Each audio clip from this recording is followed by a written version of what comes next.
हरिओम, जय श्री कृष्णा, राधे राधे। आज मैं शांति के बारे में बताऊंगा। जब भी कोई भी श्लोक, कोई भी मंत्र हम बोलते हैं तो 3 बार ही शांति बोलते हैं। और इस जगत में सारी दुनिया शांति के लिए घूम रही है। बिना शांति जीवन आनंददायक नहीं होता है, सब जानते हैं। अब देखो 800,000 रुपये किलो कि बादाम, पिस्ता, काजू सब मिल जाएगा, लेकिन शांति कहीं भी बाजार में मिल नहीं पाएगी। शांति अपने हृदय में है, अपने शरीर में है, अपने मन में ही है, और कहीं भाग के दौड़ के जाने की जरूरत नहीं है। तो शांति फिर 3 बार क्यों बोलते हैं? गांव के लोग तो 3 का अंक ठीक नहीं मानते हैं, लेकिन शास्त्र में 3 में ही सब कुछ समाया है। त्रयीं तिस्रो वृत्तिस्त्रिभुवन मधोत्री नपिशुरा, माने देवियाँ भी 3 है, महाकाली, महालक्ष्मी, महासरस्वती। देव भी 3 है, ब्रह्मा, विष्णु, महेश। गुण भी 3 है, सत्व, रज, तम। लोग भी 3 है, भू, भुवः, श्वः। माने सब 3 में ही समाया है। तो तन, मन और धन ये भी 3 है। सबसे पहले तन की शांति चाहिए, फिर मन की शांति चाहिए, फिर धन भी चाहिए। बिना धन भी नहीं चलता है। तो शांति आत्मा की सहज अवस्था है। अपने खुद के द्वारा दूसरे यदि क्षोभ वाले हो जाए हमसे, हाँ, तो ये ठीक नहीं है। जैसे कोई भी स्थल में जाते हैं हम तक, वहाँ तक आवाज़ नहीं करें तो वहाँ शांति प्रवर्तित होती है। कई ऐसे लोग होते हैं कि किसी का नाम तनसुखलाल हो, लेकिन सारे दिन वो गोलियां ही खाते रहते हैं। किसी को मनसुखलाल कहो तो वो किसी के पास में बैठ जाए तो अशांति पैदा कर दे। और किसी का नाम धनसुखलाल है, लेकिन खिस्से में कौड़ी भी नहीं है।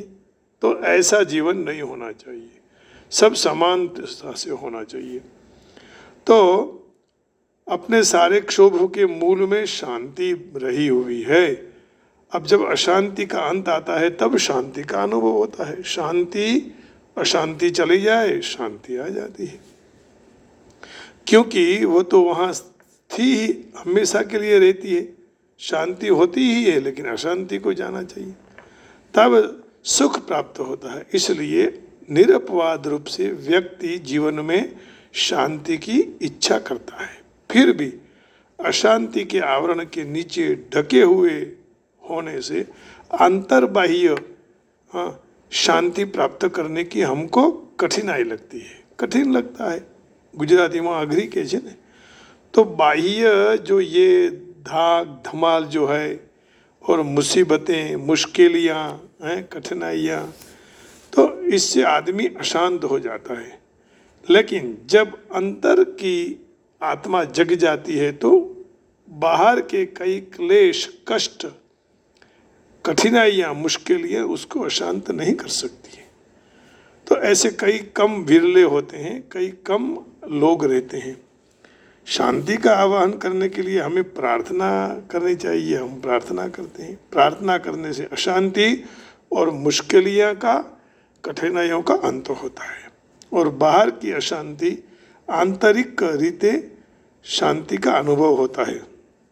बाहर की अशांति होते हुए भी हमें शांति का अनुभव होता है। इसलिए प्रार्थना में अंत में 3 बार शांति बोली जाती है, क्योंकि एक बार आदमी शांति शांति कह दे तो नहीं चलता है। 3 बार बोलना चाहिए। कोई भी काम यदि करना है तो 3 बार। जैसे कहीं प्रतिष्ठा या यज्ञ कथा में जो चढ़ावा बोला जाता है वो भी 3 बार बोलते हैं। तो इसका अर्थ है दृढ़ हो जाता है। एक बार बोलने से दृढ़ नहीं होता है। 3 बार बोल दिया फिर बात खत्म। दृढ़ इन चरण केरो भरोसो, दृढ़ इन चरण केरो। तो फिर प्रश्न होता है कि भाई शांति 3 बार क्यों? दृढ़ होने के लिए, भक्ति को दृढ़ करने के लिए। त्रिवरम सत्यम, और 3 बार बोला जाए तो फिर वो सत्य कहा जाता है। बोले कि एक बार, 2 बार, 3 बार, फिर सत्य हो जाता है। कोई भी बात 3 वक्त यदि हम रख दें तो वो सत्य हो जाती है। किसी बाबत को भार पूर्वक कहना है तो 3 बार कही जाती है। जैसे न्यायालय में भी साक्षी सत्यव्रत लेते समय कहते हैं मैं सत्य कहूँगा और संपूर्ण सत्य कहूँगा, सत्य के सिवाय और कुछ भी नहीं कहूँगा। तो यहाँ भी 3 बार सत्य आ गया। तो अपनी शांति की तीव्र इच्छा व्यक्त करने के लिए हमें 3 बार शांति कहनी चाहिए कि मेरी शांति प्राप्त करने की तीव्र इच्छा है।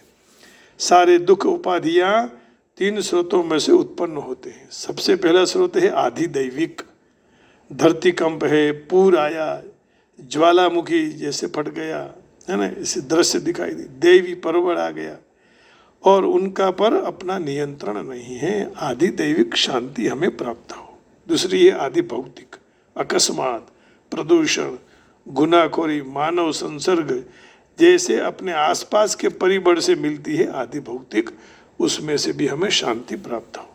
आध्यात्मिक जैसे बीमारी, क्रोध, विफलता जैसे मनोदैहिक परिबळ, तो इसको निष्ठापूर्वक ईश्वर को प्रार्थना करते हैं कि जब तक हमने विशेष कार्य हम नहीं करते हैं तब तक हमारे जीवन में, ये दैनिक जीवन में ऊपर जो आए हुए गिनाए हुए 3 प्रकार के दुख दूर नहीं होते हैं। इसलिए प्रार्थना करनी चाहिए। ये प्रार्थना करेंगे तो कम से कम आएंगे। आधि दैविक, आधि भौतिक, आध्यात्मिक। आधि दैविक में है धरती कंप, पूर, पानी का पूर आ जाता है ना, बाढ़ जिसको बोलते हैं, ज्वालामुखी, अदृश्य देवी परिबळ, फिर इसका नियंत्रण हम पर नहीं है, वो तो भगवान पर है। आधि दैविक, आधि भौतिक, अकस्मात, प्रदूषण, गुनाखोरी, मानव संसर्ग, कुसंग से जो अपने आसपास रहते हैं उसके परिबड़ों से दुख। और तीसरा दुख है आध्यात्मिक, बीमारी, क्रोध, विफलता जैसे मनोदैहिक परिबड़ आ जाते हैं।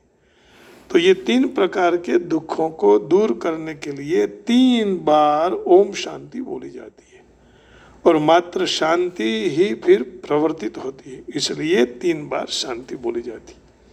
प्रथम बार अदृश्य शक्तियों को उद्देश्य करके उच्च स्वर में बोले जाते हैं। दूसरी बार अपने आसपास पर्यावरण को निर्देश करके थोड़े धीमे स्वर में बोली जाती है। ओम शांति शांति शांति, ऐसे।